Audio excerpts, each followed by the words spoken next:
everyone. Today we're diving into a topic around where is your money going? So if you have a mortgage and it's coming up for renewal and you have credit card and line of credit debt and you're looking every month and you're saying, man, we make good money, but I have no idea where that money is going to, because at the end of the day, at the end of that month, there's not enough, right? Or there's very little left. So if that sounds familiar to you, this episode is for you. And also too, if you have a renewal coming up in 2026, this is a perfect time to be starting the planning, because some of you may have been able to secure a mortgage probably about 4 or 5 years ago in the cheap rates where they were down probably at 1.5, 1.86. Now is a good time to start replanning. Some of those rates are not there; they're closer around the 4% area. So you're going to see a significant, change in your mortgage payments that are coming up. And before we get into some of the strategies that we're going to share with you today, Brody underwrites mortgages for us, and you've gone through some of that math. Yeah, exactly. So if you've got a mortgage with a balance of about $400,000 right now, your rate's probably around 1.89% coming up for renewal. That rate's gonna jump, and your payment's gonna jump probably about $200 a month, or $200 bi-weekly. And it's not something to be scared of. There's different options that we can look at to make this suit your budget. The weird thing is that people don't necessarily know that there are other options, right? And I know we always focus on the interest rate. Of course, we all want the best rate. But Heather, tell us a little bit more about why rate is only one part of that conversation. Right, so you may think you're getting, you're in a good position because you did happen to have a 1.86 mortgage 4 or 5 years ago, but the biggest thing now is budget. It's the money coming in, the money going out. So sometimes people feel more comfortable, regardless of the interest rate, that they can afford to pay, the mortgage and groceries and some of the kids' activity. So just because you happen to get a low rate doesn't necessarily mean that is the solution and the only thing to look at. The other thing is budget. How's it going to fit into your family's budget? Right, one strategy, because again, Brody, you're looking at all of these different mortgages. Tell us what some people are doing with their amortizations. Yeah, so right now people are re-amortizing their mortgage and extending that amortization to keep their payment low, because they have children's activities to pay for, or they have teenagers in school that's what they need to pay for. And it's not a big problem to re-amortize your mortgage. It's just what fits your life right now. And by the end of it, you may be able to catch up and use those prepayment options on your mortgage. It shouldn't be something scary or something that you should be ashamed of to re-amortize your mortgage. It's just what is happening in my life right now. What do I need for the next couple of years? And you made a good point, Brody, too, that take advantage of that prepayment options, because that helped decrease that amortization again, to kind of put a reset back into where you think it should be based on where you were. But so make the mortgage amortization fit, and then carry on to the next phase as well.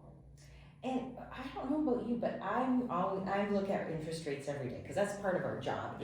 And there are some really crazy interest rates, and sometimes I think it's sometimes too good to be true.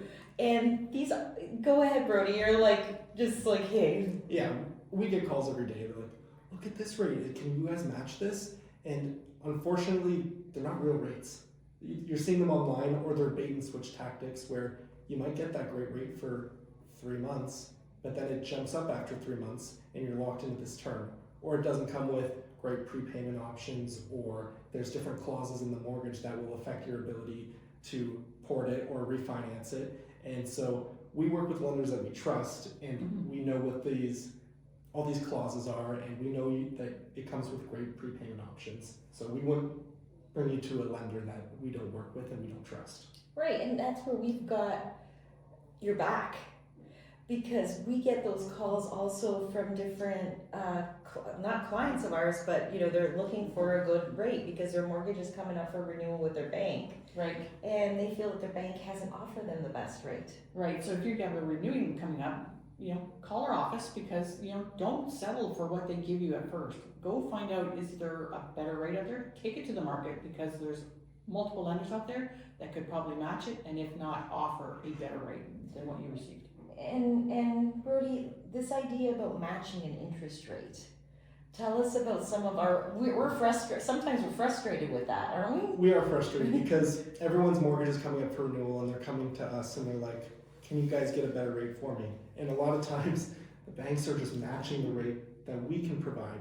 But why are they not providing the best rate from the get-go? You've been with them for 5 years, paying thousands and thousands of dollars in interest to them, and they're giving you a crap rate on renewal. They're giving you a crap rate. And then we get you a better one, and they're like, oh, I guess we can match it. Right. Why aren't they working with you from the beginning? Right. And that's something that we obviously, like, we've got thousands of customers where we've got their back.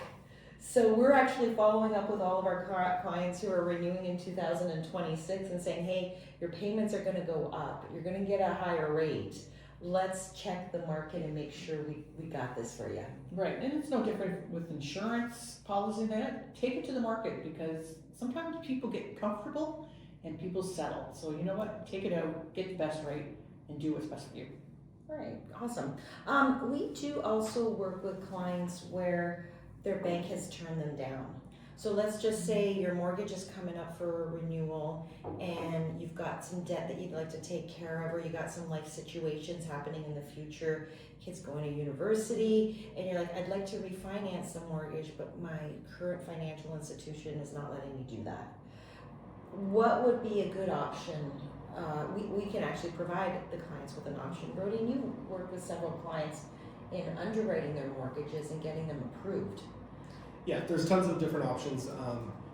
There's short-term options and long-term options. A lot of times, if something isn't fitting right now, we can do an alternative lender, and where that's only 1 to 3 year term, just to kind of get you out of that situation, and then we can work with getting a prime lender in the next few years. And that's perfect too when people have changes in their life events, whether it's through a death of a spouse or a marital breakup too, because that's again a short-term strategy until you are able to be back on your feet and get over the reconciliation and things like that. But if you want to stay in the house, we have solutions like you had mentioned that you can stay in the house with your family.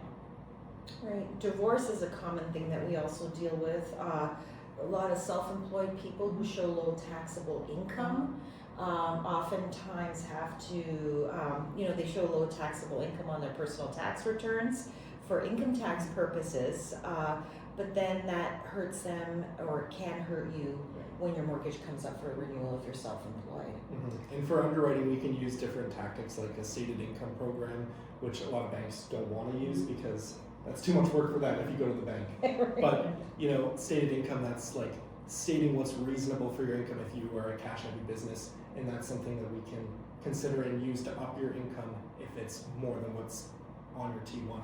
Right, thank you. So I think today's biggest takeaway is we have solutions at the Mortgage Center. So if your mortgage is coming up for renewal or you're looking to do a financial reset, please be sure to contact us. Have a great day. Thanks so much, Heather and Brody. Thank you.